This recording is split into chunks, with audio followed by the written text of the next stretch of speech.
Rebonjour, chers frères et sœurs. Comme je vous l'ai dit ce matin, nous sommes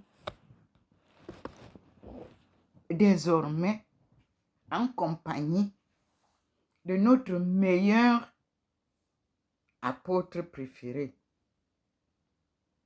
Marie de Magdala, l'épouse de Jésus-Christ. Et nous sommes à la recherche des nestoriens pour mieux comprendre l'histoire de Jésus-Christ. Parce que quand je suis arrivée à Vendôme, j'ai cherché à avoir les Capucins. Parce que l'histoire de chez nous, à Efok, me renvoyait vers les Capucins. Et l'histoire me renvoyait au Gabon. Rien du Cameroun. Alors la sœur Marie-Anne de Vendôme m'avait donné le contact de Gaborio Moril, fraternité de Capucins de Blois, 10 boulevard Carnot, 41 600 Blois, quand j'habitais Vendôme, c'est-à-dire Saint-Ouen. Je n'ai pas pu retrouver ce que je recherchais, l'histoire du Cameroun. Mais qu'à cela ne tienne, j'ai continué ma recherche. Et aujourd'hui, j'ai retrouvé une adresse des Capucins. Ceux-là sont des jeunes Capucins. Je crois qu'ils ont créé encore un bureau là à Yaoundé. Ceux-là ne connaissent rien de l'histoire des Capucins. On doit piocher. Piocher. Piocher pour retrouver le début de notre histoire. Ce faisant, le Seigneur m'a donné la possibilité de trouver un livre qui va nous aider. Nous en parlerons tout à l'heure. Pour le moment, nous sommes sur l'histoire de Abdul Bahaï qui avait invité Ndomomelingi Thérèse à le suivre pour apprendre la cause de Dieu. Et cet enseignement-là, j'ai fait des mains et des pieds ici en France. Je n'ai pas trouvé ça chez les Bahaïs. Je ne me suis pas découragée, mes sœurs et frères. Je suis repartie à la source des éléments que nous avions aux Nations Unies. J'ai recherché le bureau des Bahaïs. Les Bahaïs, la communauté des Bahaïs aux Nations Unies, leur bureau. Et en cherchant ça, je me suis souvenue de Sarah, ma sœur, descendante directe des esclaves venus du Cameroun. Que je vous dis qui est venue passer 3 ans à Douala, cherchant ses racines et n'a pas trouvé. Et qui est même passé à Limbe, recherchant Bimbia. Personne pour lui donner quelques informations. Donc, je me suis dit, mais dans mes dossiers des Nations Unies, lors de la 4e conférence des femmes, mais j'avais quelque chose qui avait trait au Bahaï. Je suis allée chercher ça. J'ai contacté les Nations Unies parce qu'il y avait un numéro de téléphone. Et le titre qui est dans mes travaux, j'ai retrouvé ça. Turning Point for All Nations, a statement of Baha'i International Community on the occasion of the 50th anniversary of the United Nations. UN 50e.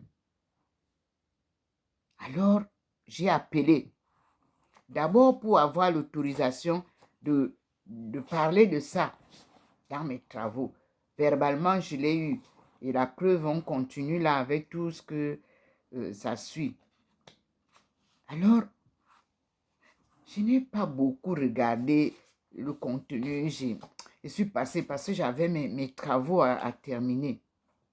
Alors, je suis allée prendre un article dans mes travaux. China, Africa, usher in new century together. Ça m'a encore rappelé mes sœurs Baha'i qui sont venues en Chine.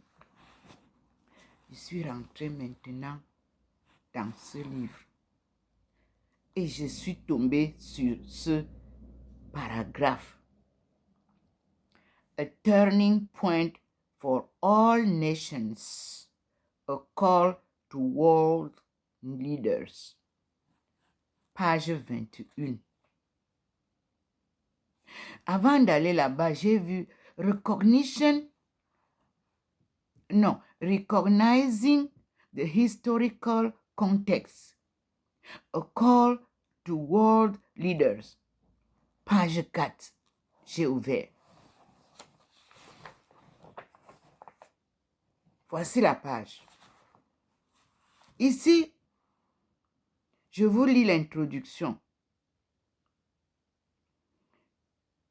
The body of humankind is one and indivisible. Each member of the human race is born into the world as a trust of the whole.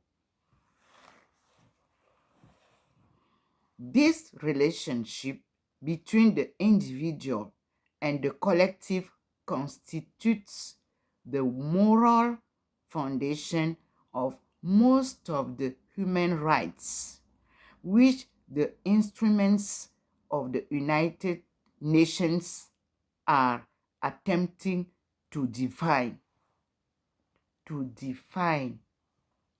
Okay, let us read now what it is said. It is point 2, page 4.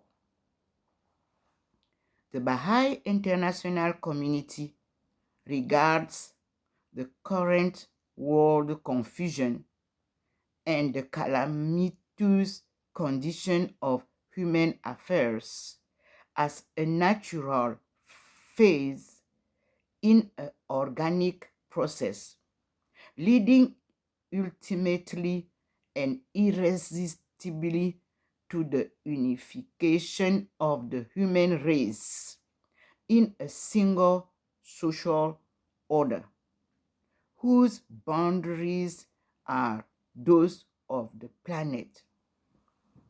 This reading is now, but my thesis was already published in 2011. I read this when I received the visit of my fellow Baha'i from Strasbourg after having a dream that Abdul Baha'i called me to follow him, to learn the cause, then teach the cause. And before going there, I turned to my companion, Jesus Christ, in dream, and I asked him, do I have to follow Abdul Baha'i? He said, yes, follow him. That's the way. Then I received my fellow Baha'i of the French office. what I have been telling them, they seem to be not acquit. They seem to not understand what I'm talking about. So they were talking about the school and teaching. I say, no, it's not my way. My way in Abdul Baha'i call, my way to follow in Abdul Baha'i's call is cause, to study the cause and to teach. So I remember that in my country, someone came from Baha'i,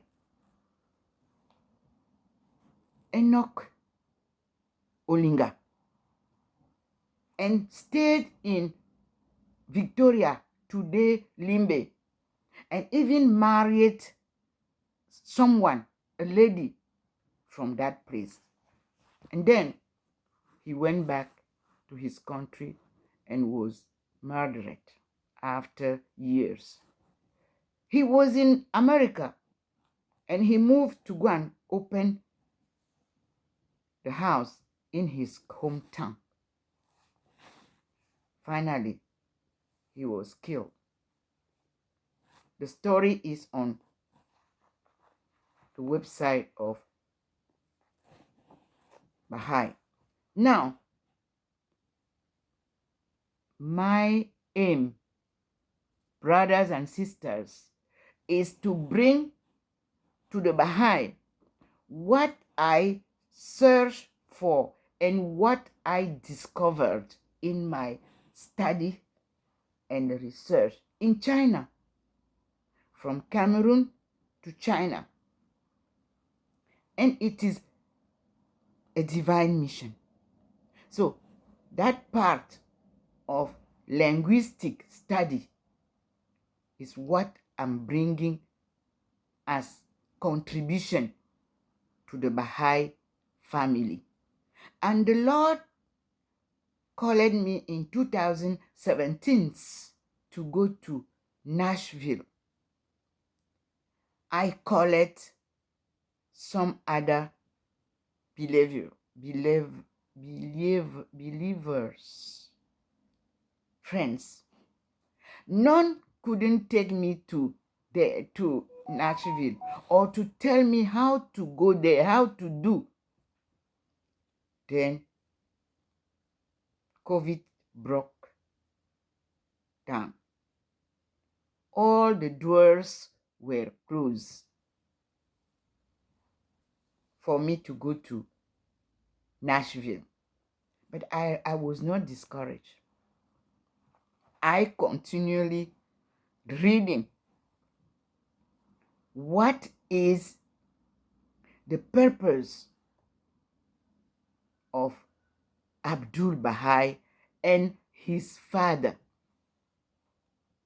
Unity of the churches is the first thing that he realized. All the temples have 9 doors.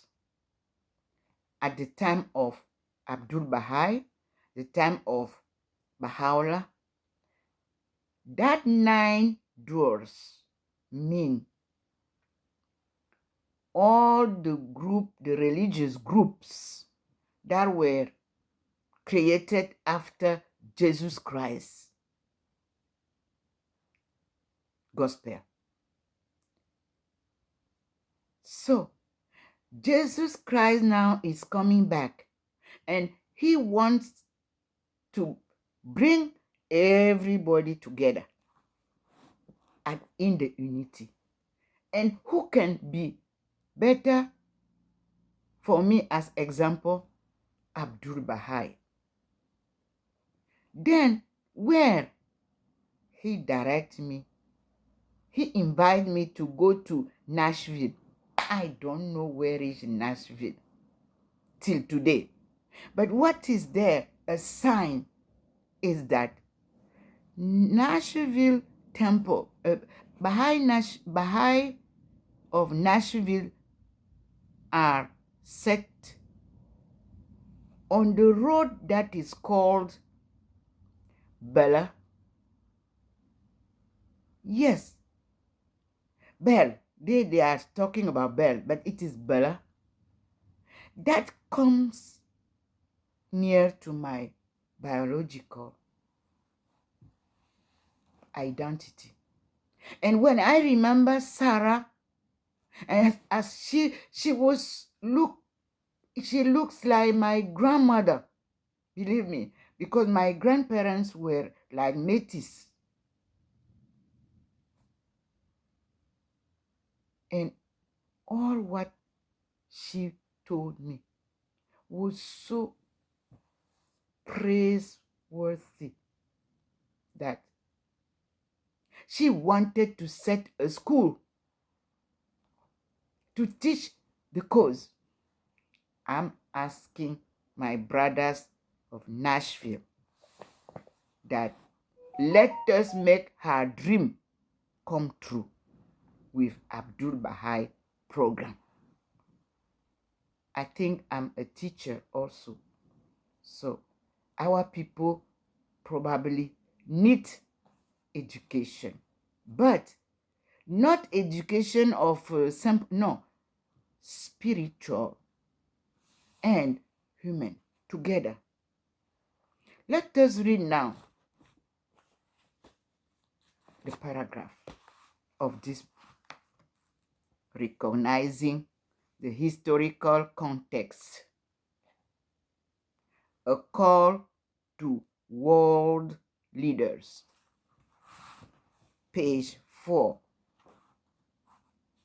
of Turning Point for All Nations, a statement of the Baha'i International Community on the occasion of the 50th anniversary of the United Nations. That was October 1995. Baha'i International Community, United States of Office, New York. Let us read. Sorry.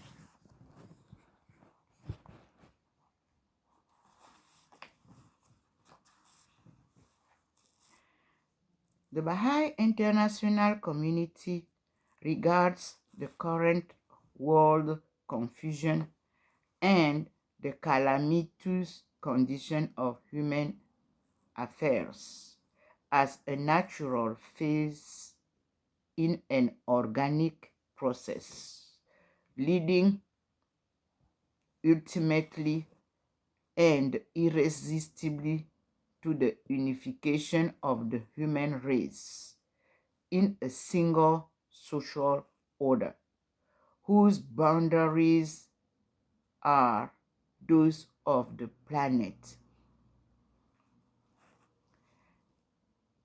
The human race, as a distinct organic unit, has passed through evolutionary stages analogous to the stages of infancy and childhood in the lives of its individual members, and is now in the culminating period of its turbulent adolescence, approaching its long-awaited coming of ages.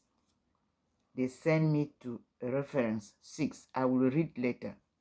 The process of global integration, already a reality in the realms of business, finance, and communications, is beginning to materialize in the political arena.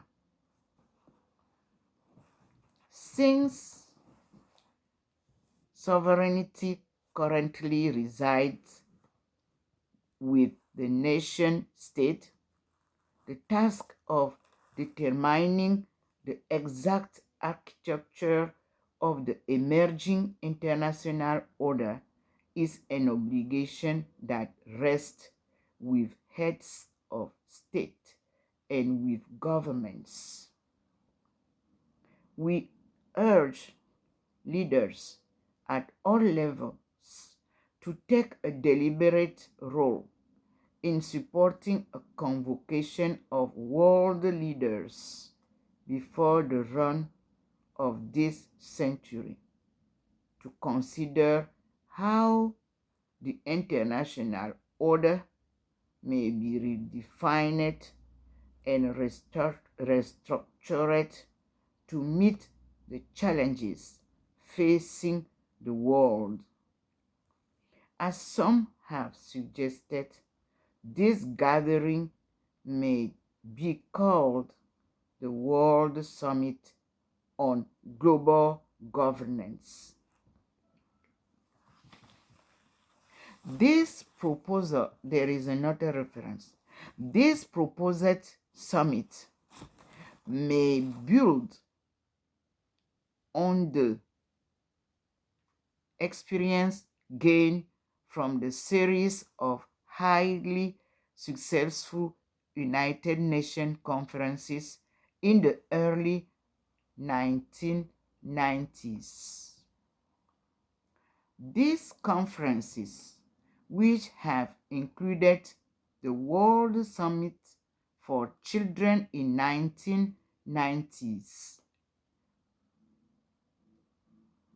the Earth Summit in 1992, the World Conference on Human Rights in 1993, the International Conference on Population and Development in 1994, the World Summit for Social Development in 1995, and the Fourth World Conference on Women in 1995 have established a new methodology for global deliberations on critical issues.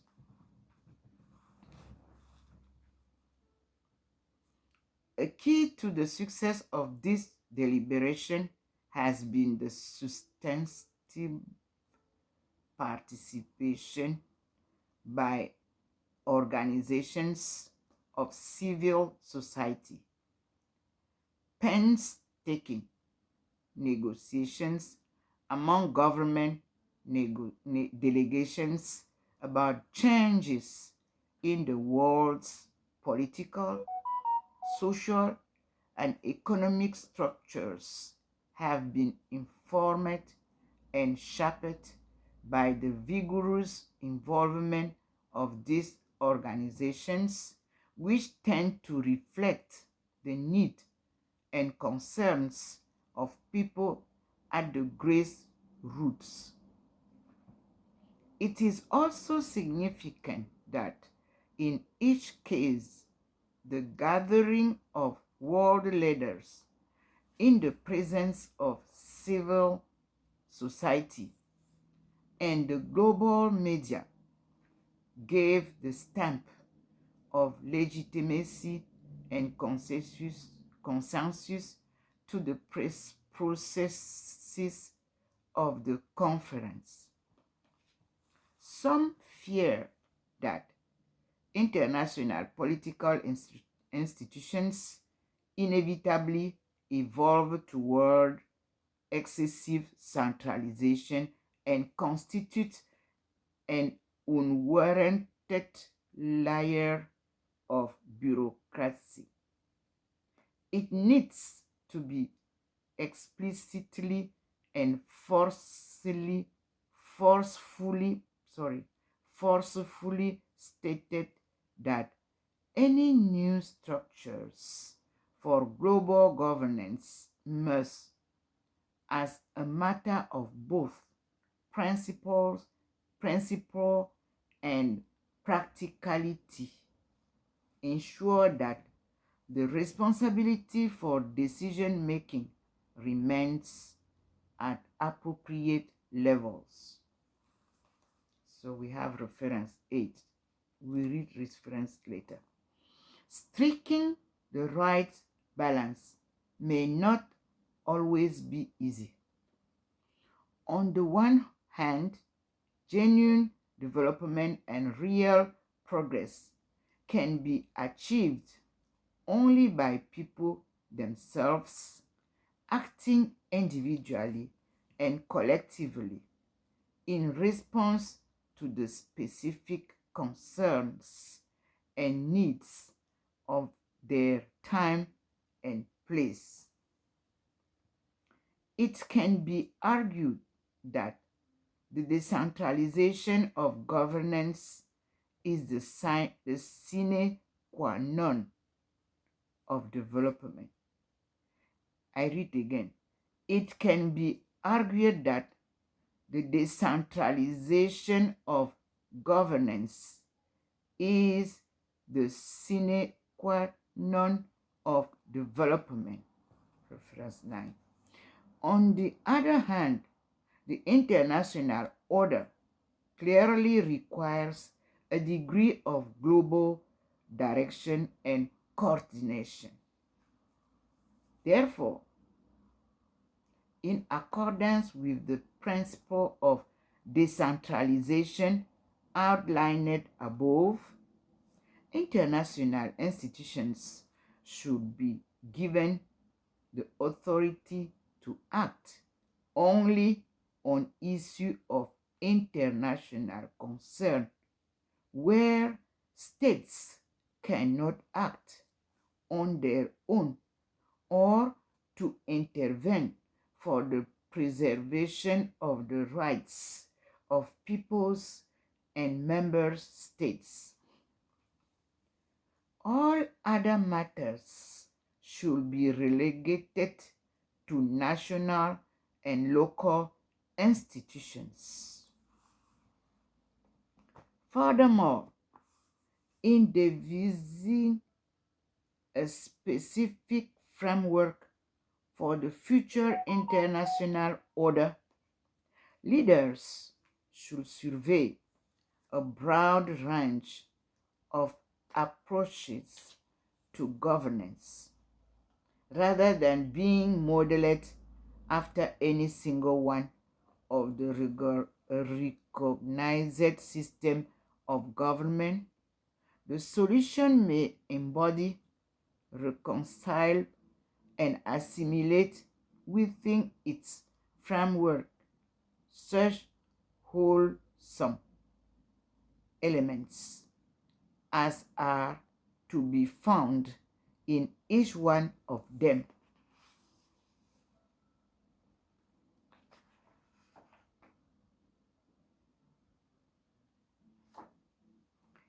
Here we have a word saying, the Baha'i international community regards the current world confusion and the calamitous condition of human affairs as a natural phase in an organic process, leading ultimately and irresistibly to the unification of the human race in a single social order whose boundaries are those of the planets.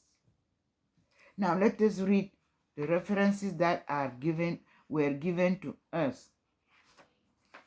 We have note 6, note 7,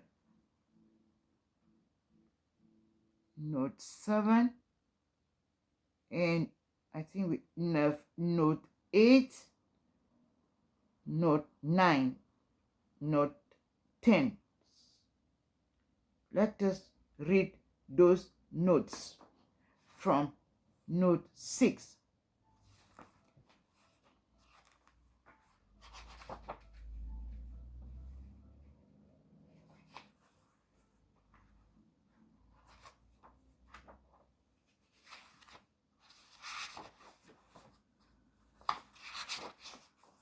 I'm discovering this good response with you. So God's hand in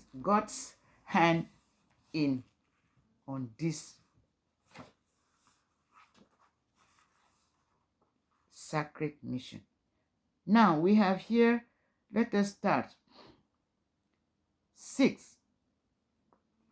Many thinkers have recognized the reality of oneness and understood its implication for the development of human society, including paleontologist Richard Lake. Quote, he said, "We are one species, one people. Every individual on this earth is a member of Homo sapiens. And the geographical variation we see among peoples are simply biological nuances on the basic theme. The human capacity for culture permits its elaboration in widely different and colorful ways. The often very deep differences between those cultures should not be seen as divisions between people. Instead, cultures should be interpreted for what they really are. Quote, the ultimate declaration of belonging to the human species. Richard A. Leakey and Roger Lewin, quote, origins. We quote, what new discoveries reveal about the emergence of our species and its possible future? You will read that in New York, Dutton, 1977. That's the reference of the book. We continue. In general terms, the writings of Shoghi Effendi offer a thorough and extended exposition of the concept of oneness of humanity. A brief summary of the concept of Baha'is view it can be found in the World Order of Baha'u'llah. Shoghi Effendi. The World Order of Baha'u'llah can be seen in the publication also of Baha'i Publication Trust, 1938, pages 42-43. Wilmette also 3 quoted that publication. Now, note 7. We are not alone in making this proposal. Let us go and see 7. This is very good point. 7.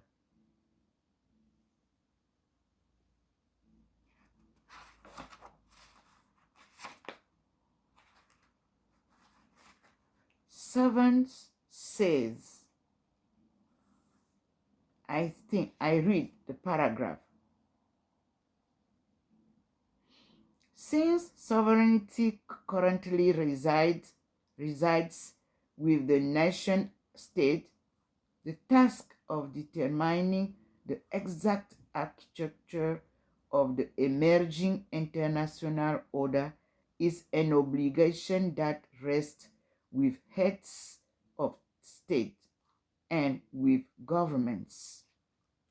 We urge leaders at all levels to take a deliberate role of supporting a convocation of world leaders before the turn of this century to consider how the international order may be redefined and restructured to meet the challenges facing the world. As some have suggested, this gathering may be called the World Summit on Global Governance. So we go to the quote to understand. Again, I read, "We are not in making this proposal. We are not alone in making this proposal." Sorry. The Commission of Global Governance writes in our global neighborhood, I quote, says, "Our recommendation is that the General Assembly should agree to hold a World Conference on Governance in 1998 with its decisions to be ratified and put into effect by 2000. Stop. The report of the Commission on Global Governance, our global neighborhood, you will find in New York, Oxford University Press in 1995, page 351. Now, note 8.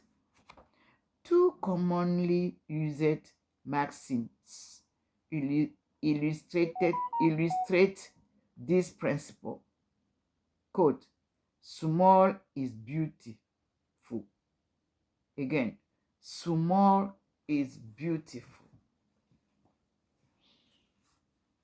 A maxim coined in the early 70s as an economic principle applies equally to governance.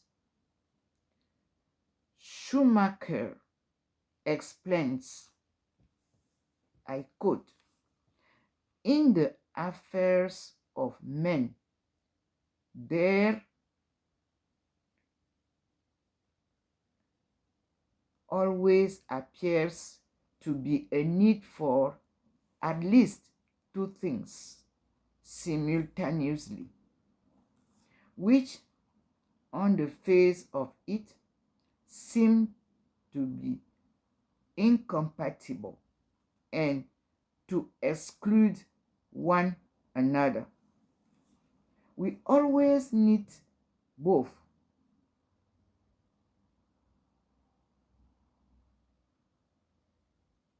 Freedom and order."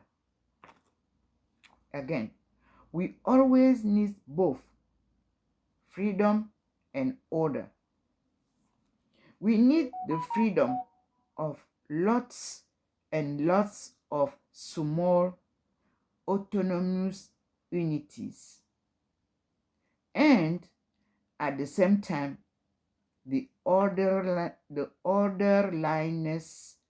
of large scale, possibly global unity and coordination. Full stop. Another quote. We could think globally, act locally. Think globally, act locally. A slogan promoted by environmental and community development activists, captures a perspective in which the need for overall global coordination is carefully balanced against the need for local and national autonomy. Note 9, quote, far from aiming at the subversion of the exciting foundations of society, a system of world governance, quote, bracket, seeks to broaden its basis, to remold its institutions in a manner consonant with the needs of an ever-changing world. It can conflict with no legitimate allegiance, nor can it undermine essential loyalties. It proposes is neither to stifle the flame of a sane and intelligent patriotism in men's hearts, nor to abolish the system of national autonomy so essential if the evils of excessive centralization are to be avoided. It does not ignore, nor does it attempt to suppress the diversity of ethnical origins, of climate, of history, of language and tradition, of thought and habit that differentiate the peoples and nations of the world. It calls for a wider loyalty, for a larger aspiration than any that has animated the human race. It insists upon the subordination of national impulses and interests to the imperative claims of the unified world. It repudiates excessive centralization on one hand and disclaims all attempts at uniformity on the other. Full stop. This was also quoted by Shogi Effendi, The World Order of Baha'u'llah, that is published by Wilmette 3, quote, Baha'i Publishing Trust, 1974, page 41-42. And we have 10. 10 says, writing in 1930s, Shogi Effendi, who then led the worldwide Baha'i community, sketched out some of the functions and responsibilities for a future world legislature. Among other things, he wrote, quote, a world legislature whose members will, as trustees of the whole of mankind, enact such laws as shall be required to regulate the life, satisfy the needs, and adjust the relationships of all races and peoples. Full stop. This Shungi Efendi quote is the world order of Baha'u'llah that was recalled by Wilmette III, Baha'i Publishing Trust, 1974, page 203.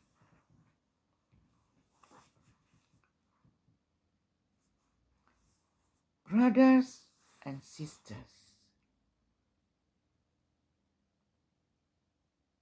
here we have the writing of Abdul Baha'i, The Secret of Divine Civilization, which was translated Marzedgal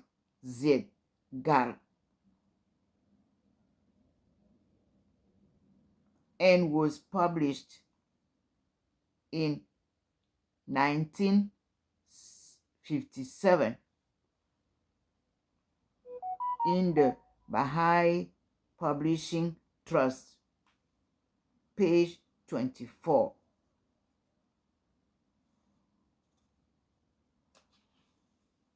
Now, we continue our reading. We have quoted from notes 6 to note 10. Now, we will move to what is on page 21.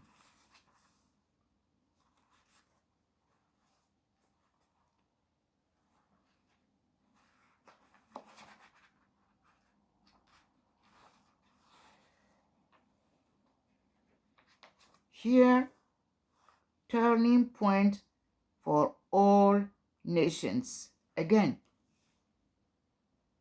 VA, a call to world leaders. It is again said, we have reached a turning point in the progress of nations. Quote, unification of the whole of mankind is the hallmark of the stage which human society is now approaching. Unity of family, of tribe, of city-state, and nation have been successfully attempted and fully established. World unity is the goal toward which a harassed humanity is striving. Nation building has come to an end. The anarchy inherent in state sovereignty is moving toward a climax. A world growing to maturity must abandon this fetish, recognize the holiness and holiness of human relationship, and establish once for all the machinery that can best incarnate this fundamental principle of its life, we have reference on number 45.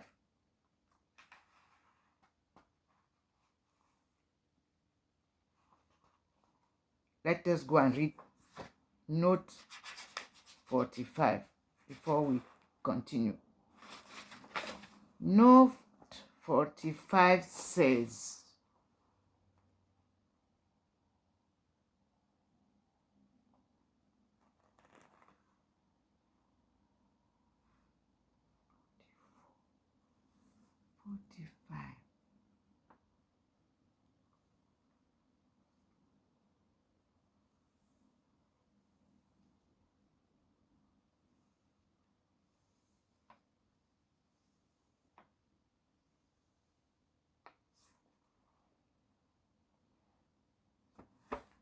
we quote note 45. That was Shungi Effendi, the World Order of Baha'u'llah. Again, that was published Baha'i Publishing Trust in 1938, page 202. Let us continue now.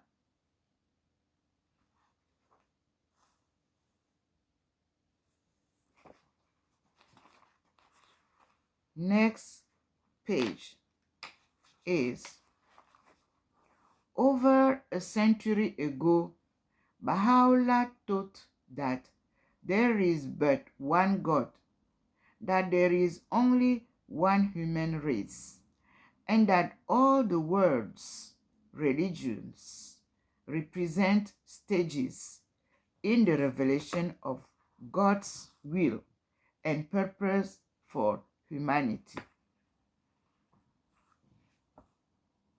Let us read page 22. Over a century ago, Baha'u'llah taught that there is but one God, that there is only one human race, and that all the world's religion represent stages in the revelation of God's will and purpose for humanity. Baha'u'llah announced the arrival of the time foretold in all of the world's scriptures, when humanity will at last witness the unity of all peoples into a peaceful and integrated society. He said that human destiny lies not merely in the creation of a materially prosperous society, but also in the construction of a global civilization where individuals are encouraged to act as moral beings who understand their true nature and are able to progress toward a greater fulfillment that no degree of material bounty alone can provide. Baha'u'llah was also among the first to invoke the phrase, quote, New World Order, to describe the momentous changes in the political, social, and religious life of the world. Quote, the signs of impending convulsions and chaos can now be discerned, inasmuch as the prevailing order appears to be lamentably defective. Full stop. Where we wrote, quote, "Soon will the present day order be rolled up and a new one spread out in its state. Here we arrive with a quote 46. Let us go to the quote 46.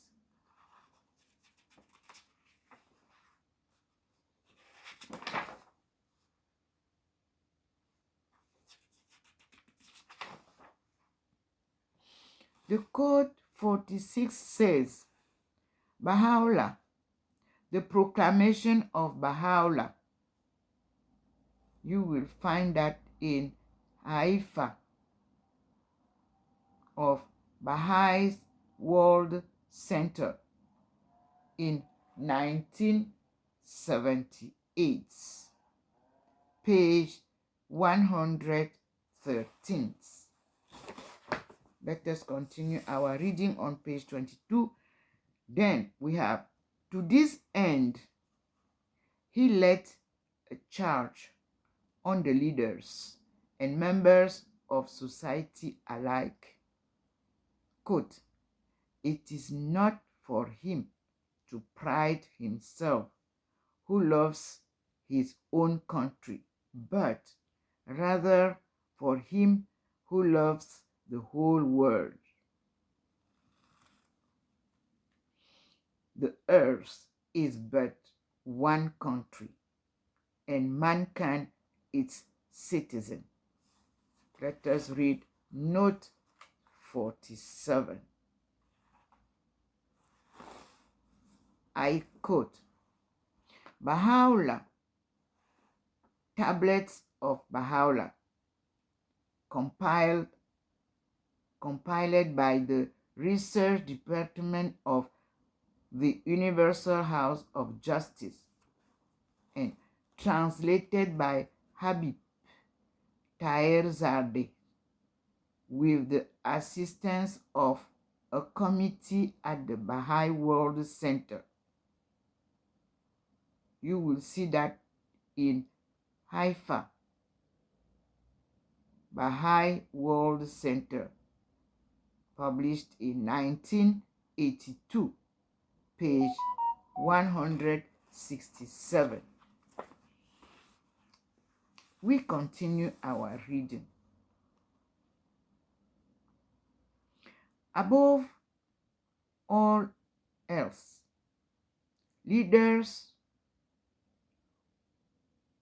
for the next generation must be motivated by a sincere desire to serve the entire community and must understand that leadership is a responsibility, not a path to privilege.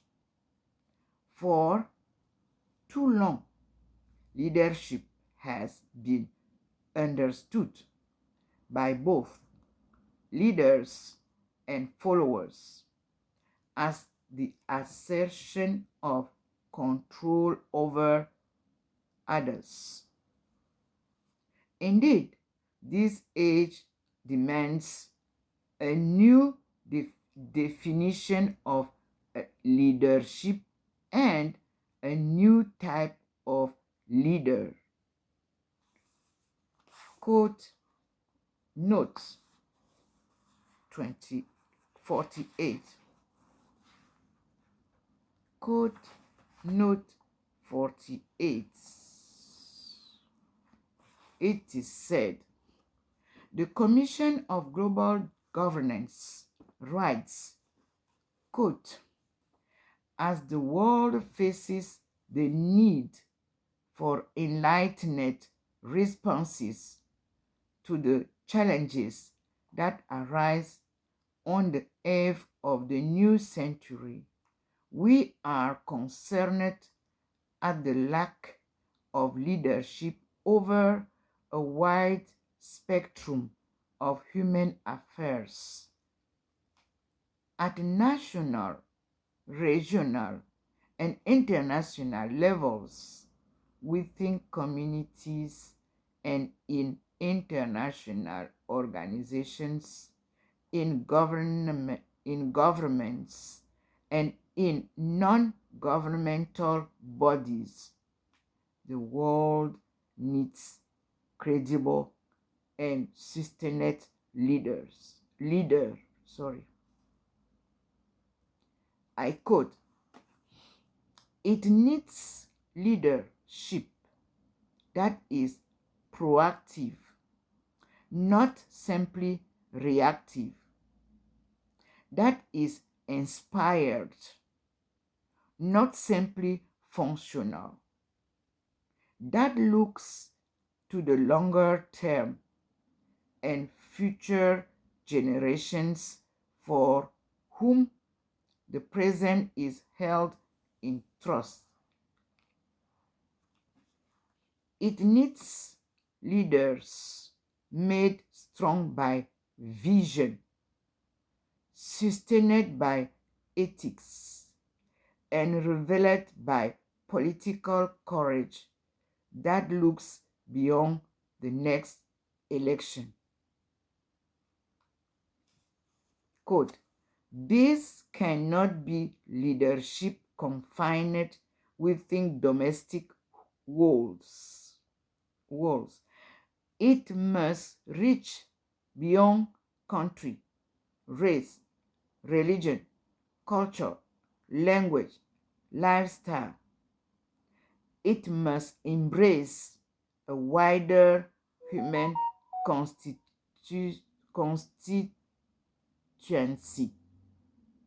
be infused with a sense of caring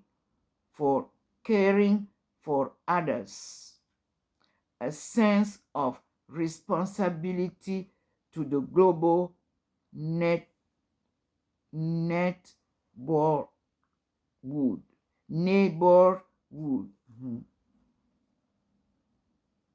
the global neighborhood. Stop. This we will find it on the report of Commission of Global Governance, our global neighborhood, published in New York, Oxford University Press in 1995, page 353. Let us move on page 22 and continue our reading after this note.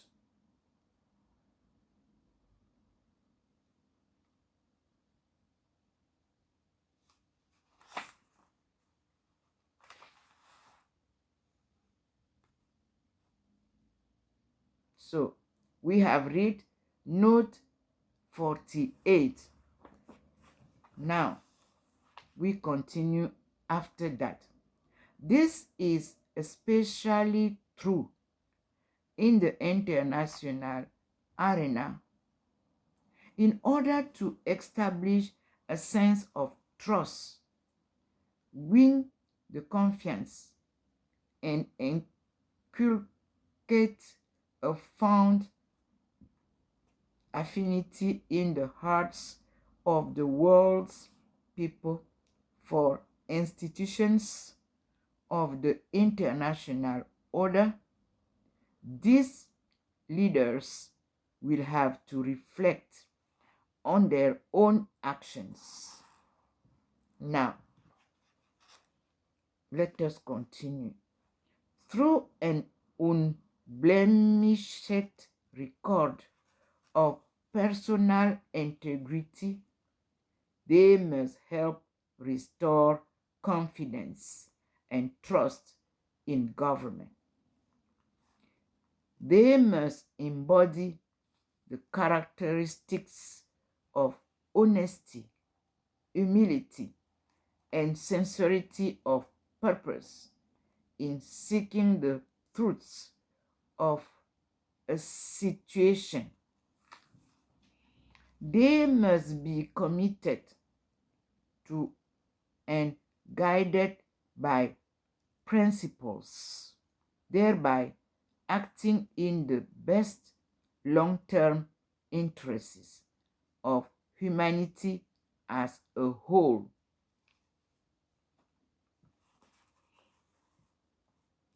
Quote, let your vision be world embracing rather than confined to your own selves. Baha'u'llah wrote.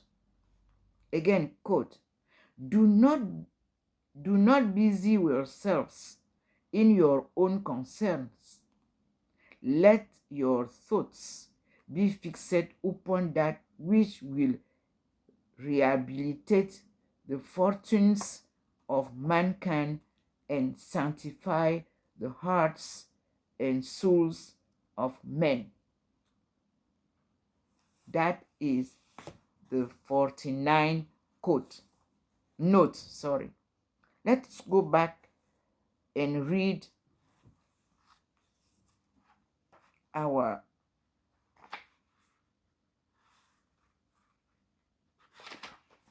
okay.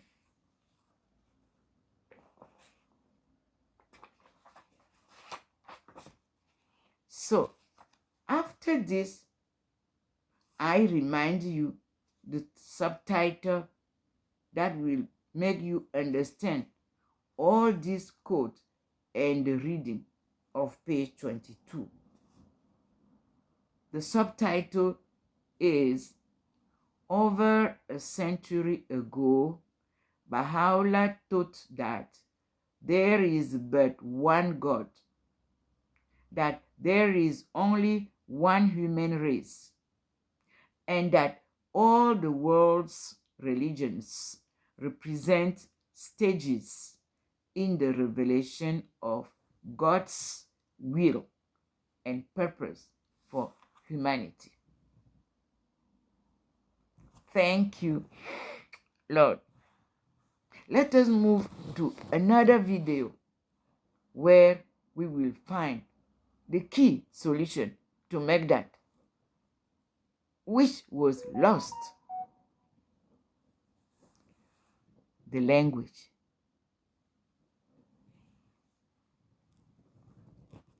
We are today, as you know, February 6, 2024.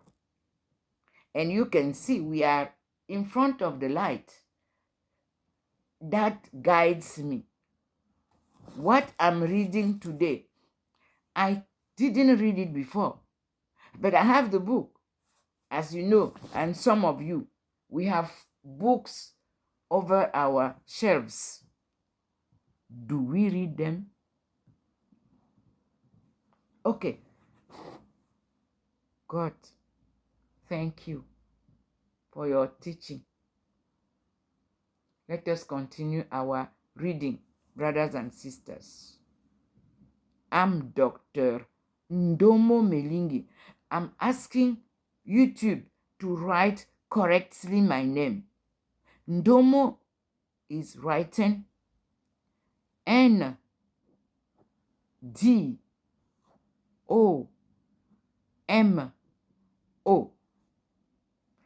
Second name, Melingi. Meligui.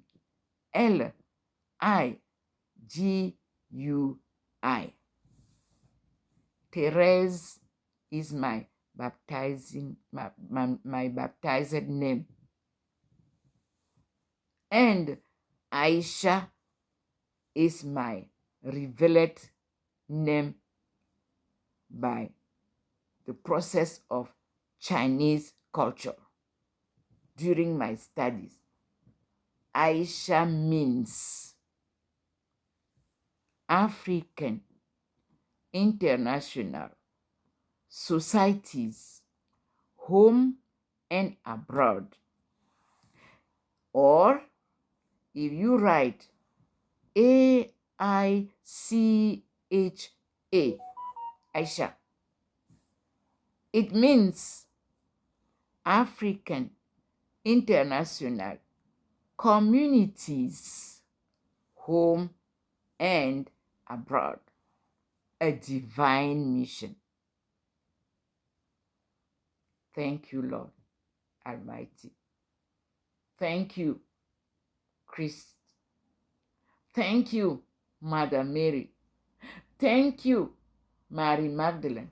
I'm telling you, she's standing there behind the TV, which is representing ecumenic and pastoral place. Jesus Christ decided to bring back his gospel, accompanied with his wife, who taught after his death. She continually teach before her death. Now we have everything with us. And to make that happen properly, God guides us through Abdul Baha, who is following the job, the call, the cause, and the teaching of his father.